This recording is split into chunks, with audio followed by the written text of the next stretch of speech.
Okay, folks, Captain Rod Bierstedt here, and I want to talk about some ways to become a better angler.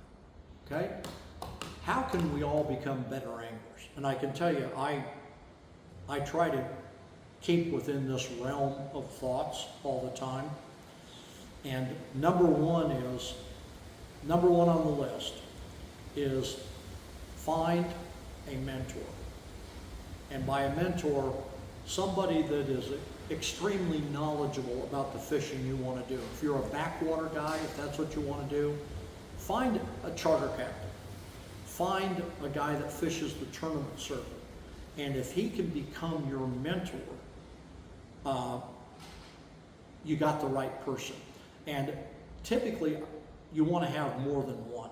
I was blessed and lucky enough when I came here, I ended up with 4 mentors and 4 very, very experienced charter captains, commercial fishermen that took me under their wing and shared the ins, the outs, and the way to be successful. So I'm a big advocate of having a mentor. And excuse me, but I am going to look at this little note file here because I want to make sure I get these things correctly. But that's number 1.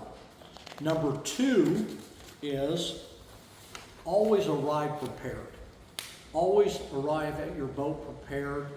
Make sure everything is in good working condition, your tackle is right, you've got the right tackle with you, and that you have a good plan. And I'm going to talk later about trip planning very briefly. I could do hours on it alone, but we're going to do some of the key ingredients to trip planning in another little video, but always arrive prepared. You don't want to run down to the boat, jump on it unprepared, and get out there and say, oh wow, I don't have a gaff. Or, oh wow, I didn't bring my downrig or cannonball for slow trolling. I forgot it at the house. So if you have to create a checklist, create a checklist. And check everything off as you load it into your truck or you load it on your boat, okay? So always arrive prepared.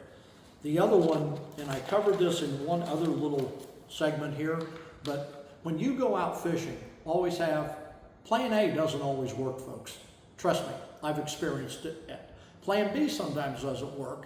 Plan C. So have a plan A, B, and C, because if you're out on the water, you know, and those plans could be different kinds of fishing, different locations, targeting different species, but have alternate plans because plan A always doesn't work out, okay?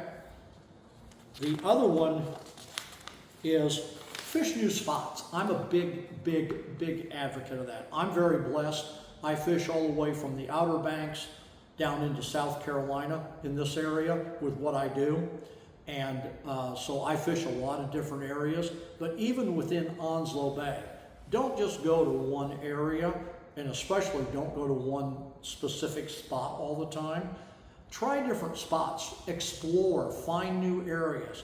There are a wealth of GPS numbers out there, folks, a wealth of bottom, a wealth of opportunities. This happens to be the lower part of Onslow Bay, so go and explore new spots. Okay,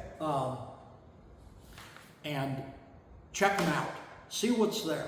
Okay, don't be locked into going to one specific area or one specific spot. That is a bad habit to get into. And then try new things. You know, if you're out trolling and you mark a really good piece of bottom and you don't do a lot of vertical jigging, have some vertical jigging tackle with you, bring your trolling tackle in, pull up on that bottom spot, get a good mark, and do some vertical jigging and see how that goes. And develop a technique for vertical jigging. So try different things. If you only troll ballyhoo offshore, try throwing some non-baited lures in it. Obviously try strip bait rigs, which I'm going to get into here in a minute on another video. But try different things. Don't be stuck into one thing alone. And then the other one is watch and listen while you're out there. Listen to the radio, hear what other captains are saying, and then watch around you for schools of bait coming up to the surface and showering.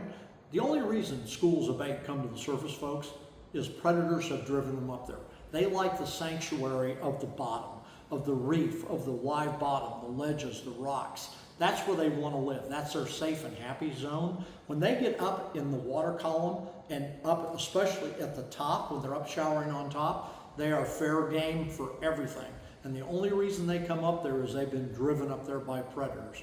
So if you see off in the distance, it looks like it's raining and you have a bait pod up on top showering, you best troll over that way because something has driven it up there. It's not up there for just having fun, because it's not going to have fun. It's going to get eaten, okay? So watch and listen while you're around. Also, watching this video is one of the key things at the end, is thirst for knowledge. Never stop learning. I tell people the only bad question is the question never asked. That's the worst question there is. There's never been a bad question asked. And trust me, I ask them all the time of people, my mentors that I'm still in contact with. So thirst for knowledge, read, study. Offshore fishing is a complex sport. It truly is. There are a ton of different factors that contribute to your success and to your failure. And so thirsting for knowledge, understanding what's going on, understanding the fish, understanding what they like, what they dislike, that's all part of the knowledge thing. So thirst for knowledge. You cannot read and study too much, and you can't gain too much knowledge.